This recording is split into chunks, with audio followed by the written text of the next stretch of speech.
ಉದ್ಘಾಟನೆ ಮಾಡಲಿಕ್ಕೆ ಬಂದು ಉದ್ಘಾಟನೆ ಮಾಡಿರ್ತಕ್ಕಂಥ ನಮ್ಮೆಲ್ಲರ ನೆಚ್ಚಿನ ಮುಖ್ಯಮಂತ್ರಿಗಳಾದಂಥ ಸಿದ್ದರಾಮಯ್ಯಜಿ ಅವರೇ ಹಾಗೂ ಪ್ರದೇಶ ಕಾಂಗ್ರೆಸ್ನ ಅಧ್ಯಕ್ಷರು ನಮ್ಮೆಲ್ಲರ ನಾಯಕರಾದಂಥ ಉಪಮುಖ್ಯಮಂತ್ರಿಗಳು ಆದಂಥ ಡಿ.ಕೆ. ಶಿವಕುಮಾರ್ ಅವರೇ, ಈ ಕ್ಷೇತ್ರದ ಶಾಸಕರು ನನ್ನ ಆತ್ಮೀಯರು ಆದಂಥ ರವಿಶಂಕರ್ ಅವರೇ, ನಮ್ಮೆಲ್ಲರ ನೆಚ್ಚಿನ 26ನೇ ತಾರೀಕು ನಡೀತಕ್ಕಂಥ ಲೋಕಸಭಾ ಚುನಾವಣೆಯ ಅಭ್ಯರ್ಥಿಗಳಾದಂಥ ವೆಂಕಟರಮಣೇಗೌಡ್ರೆ, ಸ್ಟಾರ್ ಚಂದ್ರು ಅವರೇ ಮತ್ತು ನಮ್ಮ ರವಿಶಂಕರ್ ಅವರ ತಂದೆ ಆದಂಥ ದೊಡ್ಡಸ್ವಾಮೇಗೌಡ್ರೆ, ಜಿಲ್ಲಾ ಅಧ್ಯಕ್ಷರಾದಂಥ ವಿಜಯಕುಮಾರ್ ಅವರೇ, ಪ್ರಧಾನ ಕಾರ್ಯದರ್ಶಿಗಳಾದಂಥ ಶಿವಣ್ಣ ಅವರೇ, ವೇದಿಕೆ ಮೇಲೆ ಇರ್ತಕ್ಕಂಥ ಎಲ್ಲ ಕೃಷ್ಣಯ್ಯನವರಿಂದ ಹಿಡಿದು ಎಲ್ಲ ಹಿರಿಯರೇ, ಕಾಂಗ್ರೆಸ್ಸಿನ ಪದಾಧಿಕಾರಿಗಳೇ, ಮಾಧ್ಯಮ ಸ್ನೇಹಿತರೆ, ಎಲ್ಲ ತಾಯಂದಿರೇ, ಅಣ್ಣ ತಮ್ಮಂದಿರೇ, ನಾನು ಹೆಚ್ಚು ಮಾತಾಡಲ್ಲ. ಇವತ್ತು ಸಾಕಷ್ಟು ಕಾರ್ಯಕ್ರಮ ಇದೆ.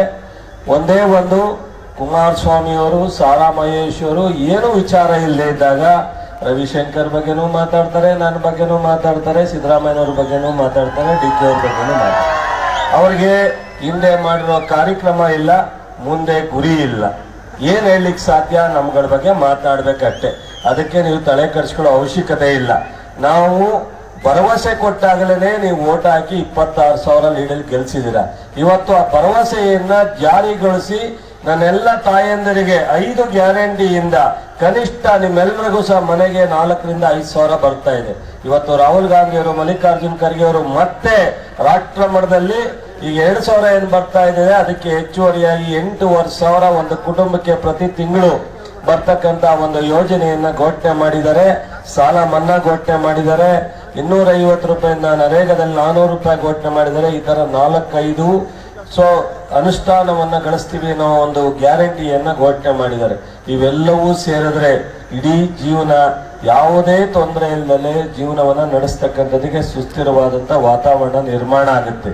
ಇವತ್ತು ಅವರು ಯಾವ್ಯಾವ ಕಾರಣಕ್ಕೆ ಯಾರ್ಯಾರನ್ನ ದೂರ್ತರೋ ಗೊತ್ತಿಲ್ಲ. ಆದರೆ ಅದನ್ನೆಲ್ಲ ನಾವು ರಾಜಕೀಯ ವೇದಿಕೆಯಲ್ಲಿ ಹೇಳೋದು ಬೇಕಿಲ್ಲ. ಚುನಾವಣೆ ಆದಮೇಲೆ ಮೈಸೂರು, ಮಂಡ್ಯ ಭಾಗದಲ್ಲಿ ಒಂದು ಸಭೆ ಮಾಡಿ ಅವರು ಬರಲಿ, ನಾವು ಇದೇ ತರ ಅಲ್ಲೊಂದು ವೇದಿಕೆ ಇಲ್ಲೊಂದು ಸ್ಟೇಜ್ ಮಾಡಿ ಉತ್ತರ ಕೊಡೋಣ. ಅವರಿಗೆ ಮಾತಾಡಕ್ ರೆಡಿ ಇದ್ರೆ ಕುಮಾರಸ್ವಾಮಿ ಅವರಾಗ್ಲಿ, ಸಾರಾ ಮಹೇಶ್ ಆಗಲಿ, ಅವರೆಲ್ಲ ಪಕ್ಷದ ಮುಖಂಡರು ಬರಲಿ, ನಾವು ಸಹ ಎಲ್ಲ ಬರ್ತೀವಿ. ಅವ್ರ ಸಾಧನೆ ಏನು, ನಮ್ಮ ಸಾಧನೆ ಏನು, ಜನಪರವಾದಂಥದ್ದು. ದಯಮಾಡಿ ಅದನ್ನೆಲ್ಲ ಬಿಟ್ಟು ಇವತ್ತಿಂದ ಪ್ರತಿ ಮನೆಗೆ ಹೋಗಿ ನನ್ನೆಲ್ಲ ತಾಯಂದಿರು, ಅಣ್ಣ ತಮ್ಮಂದಿರು, ಹಿರಿಯರು, ದಯವಿಟ್ಟು 26,000 ಬರೀ ಭರವಸೆ ಮೇಲೆ ಓಟ್ ಕೊಟ್ಟಿದ್ರಿ. ಈಗ ನಾವು ನೀಡಿರ್ತಕ್ಕಂಥ ಯೋಜನೆಗಳನ್ನ ಫಲ ಸಿಕ್ಕಿದೆಯಲ್ಲ, ಕನಿಷ್ಠ 5-10 ಸಾವಿರ. ಎಲ್ಲ ಮಹಿಳೆಯರಿಗೂ ಒಂದು ವಿನಂತಿ, ಒಂದು ಅರ್ಧ ಗಂಟೆಯಲ್ಲಿ ಎಲ್ಲ ಕಾರ್ಯಕ್ರಮ ಮುಗಿಯುತ್ತೆ. ದಯಮಾಡಿ ತಾವು ಕೂತ್ಕೋಬೇಕಾಗಿ ವಿನಂತಿ ಇರಿಸ್ಕೊಳ್ತಾ ಇದ್ದೀನಿ. ಅಕ್ಕ ತಂಗಿಯರು ಒಂದು ಅರ್ಧ ಗಂಟೆ ಎಲ್ಲ ಮುಗಿಸ್ಬಿಡ್ತೀವಿ. ಕನಿಷ್ಠ ನೀವೆಲ್ಲರೂ ಇವತ್ತಿಂದ 25ನೇ ತಾರೀಕು ಸಾಯಂಕಾಲ, 26ನೇ ತಾರೀಕು ಬೂತ್ ಹತ್ರ ನಿಮ್ ಕೈ ಮುಗಿದು ವಿನಂತಿ ಮಾಡ್ತೀನಿ. ವೆಂಕಟರಮಣೇಗೌಡರು ರಾಜಕೀಯದಲ್ಲಿ ಹೊಸಬರಲ್ಲ. ನಮ್ಮ ಜೊತೆನಲ್ಲಿ ಕಳೆದ 20 ವರ್ಷ ರಾಜಕೀಯದಲ್ಲಿ ನಮ್ಮ ಜೊತೆನಲ್ಲಿ ಸಹಕರಿಸಿದ್ದಾರೆ.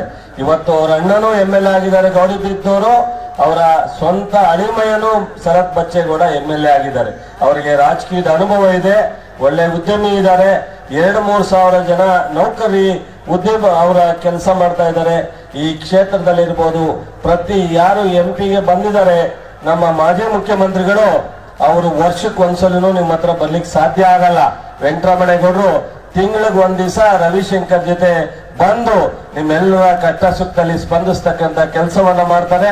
ಸಿದ್ದರಾಮಯ್ಯನವರು, ಡಿ.ಕೆ. ಶಿವಕುಮಾರ್, ರವಿಶಂಕರ ಎಲ್ಲ ತರದ ಅಭಿವೃದ್ಧಿಗೆ ಕೈ ಜೋಡಿಸ್ತಾ ಇದ್ದಾರೆ.